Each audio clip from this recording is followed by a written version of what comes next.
How to rearrange photos in iPhone. To get started, first of all go ahead and open up the Photos application on your phone.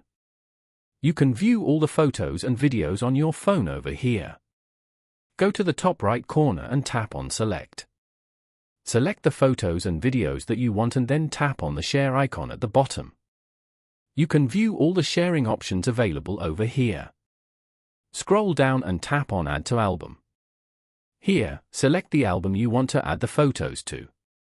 If you want to add it to a new album instead, then tap on the plus icon at the top right corner. Give your album a new name and then tap on Create. Now, go to the Collection section as shown. Then, go to Albums.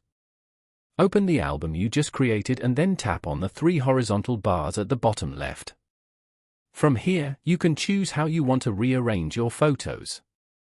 For example, select Sort by Custom Order. Following these steps, you can easily rearrange photos in iPhone.